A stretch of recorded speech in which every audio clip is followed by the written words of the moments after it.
Bonjour tout le monde, mon nom est Julien Brault, cofondateur et PDG de Arbekin. Aujourd'hui, c'est vendredi, la fin de semaine arrive et c'est le temps de dévoiler les réponses du quiz de la semaine dernière et aussi de dévoiler le grand gagnant de la semaine dernière ou de cette semaine de 99 $. Pour ceux qui ne savent pas de quoi je parle quand je parle de quiz la semaine, en fait, le quiz de la semaine, c'est un quiz qu'on publie dans l'application mobile Art Bacon chaque semaine.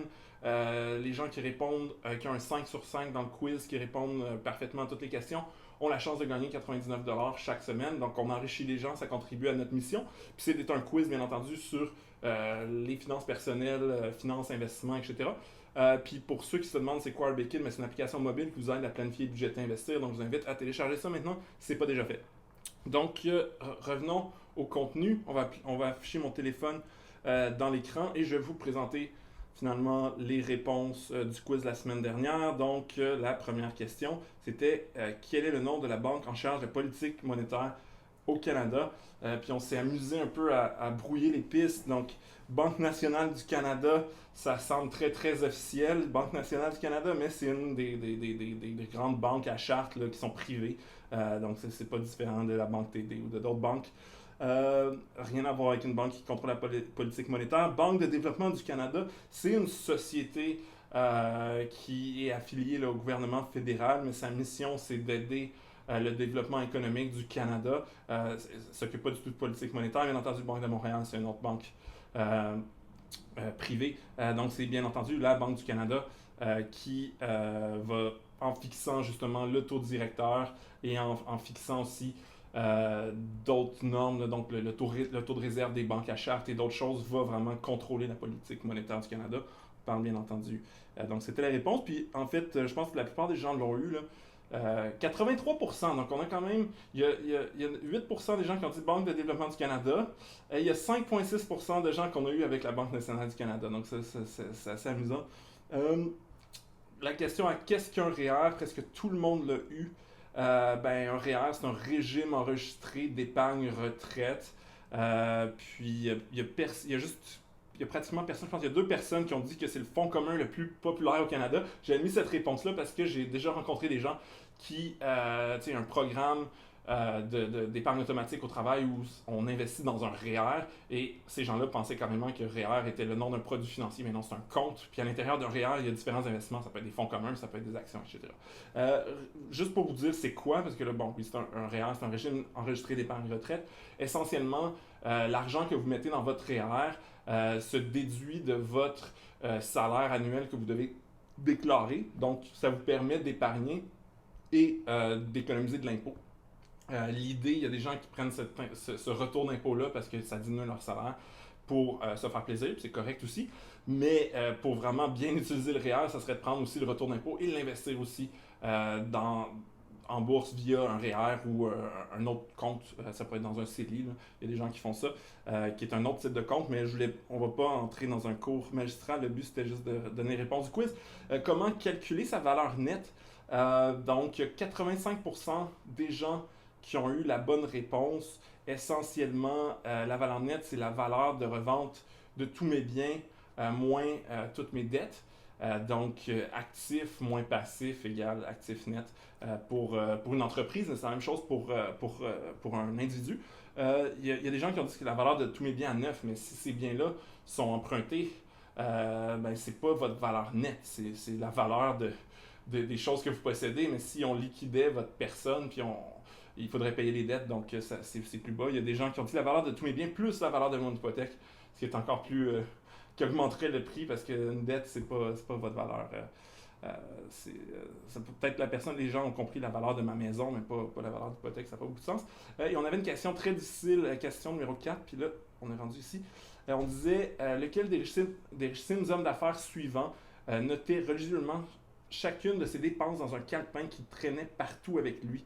Et j'ai été surpris parce que ça, tu sais, moi j'ai lu la réponse, c'est John D. Rockefeller. J'ai lu sa biographie, qui est un truc de 1000 pages, super biographie. C'était John D. Rockefeller était à son époque en dollars constants plus riche que Jeff Bezos aujourd'hui, même si on dit que c'est l'homme le plus riche de l'histoire, mais c'est pas vrai. John D. Rockefeller avait une fortune en dollars constants, probablement d'autour de 300 milliards. À l'époque, c'était pas 300 milliards, là, j'ajuste pour l'inflation. C'était quelqu'un qui était comptable, était très méticuleux en termes de comptabilité, ce qui n'était pas courant au 19e siècle. Et même lui-même, s'il achetait un bonbon ou je ne sais pas s'il fumait, s'il achetait une cigarette, il prenait son calepin, il notait tout. Et justement, moi, ça vient me rejoindre parce que RBacon, c'est une application qui se connecte à vos comptes de banque, vous permet de faire un budget, donc on n'a pas besoin de tout noter dans le calepin.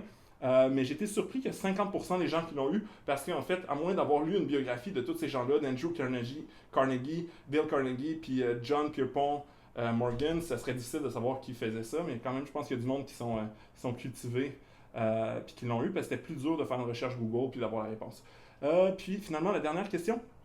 Quelles sont les deux principales agences d'évaluation du crédit au Canada? Là, j'ai essayé de mêler les gens en mettant, parce qu'il y a des agences d'évaluation du crédit, mais il y a aussi qui sont Equifax et TransUnion. 91% des gens ont eu. Il y a des bureaux de notation, on dit, je pense que, ou des agences de notation de crédit qui vont noter le crédit d'entreprise. On va dire, OK, la Banque nationale Canadian Tire, leur crédit est triple A ou BB ou des choses comme ça, et qui sont, il y a Moody's et Standard & Poor's qui font ça, donc j'ai essayé de mêler les cartes, finalement, 91% des gens l'ont eu. Donc c'était pour la partie réponse aux questions du quiz. Maintenant, on va aller chercher qui a gagné, qui se mérite le 99$. Donc j'imagine qu'il y en a quelques personnes qui m'écoutent qui sont excitées. Donc laissez-moi prendre mon petit random generator. Donc, pour vous expliquer la méthodologie, vous ne le voyez pas, mais moi, devant mes yeux, j'ai une liste dans un spreadsheet de 39 personnes qui ont une note parfaite du premier coup au quiz de la semaine dernière. Chacune de ces personnes-là est associée à un numéro de 1 à 39. Là, je suis sur le site web random.org. Quand je clique Generate, ça me fait juste me générer un chiffre totalement au hasard entre 1 et 39. Donc, c'est un peu comme ça que je fais le tirage au hasard. Je n'ai pas besoin des boules comme Hydro-Québec. Et boum, 26. 26, c'est qui? Allons au numéro 26. En fait, j'ai juste l'adresse courriel. Donc, moi, je ne donne pas les adresses courriel au complet, là, mais j'ai quelqu'un qui il va peut-être se reconnaître. Là, c'est marqué Pala Fantasy. Donc, Pala Fantasy va se reconnaître.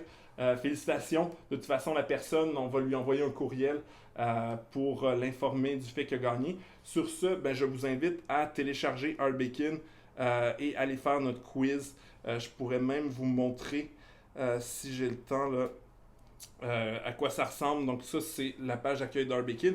Et ça, c'est le nouveau quiz qui a été publié aujourd'hui. Quiz sur les finances personnelles numéro 4. Vous cliquez là-dessus. Vous commencez et vous voyez les questions. Là, je ne vais pas répondre à ces questions-là. Je vous laisse le plaisir de participer au concours. Sur ce, je vous souhaite de passer une très bonne fin de semaine. Au revoir.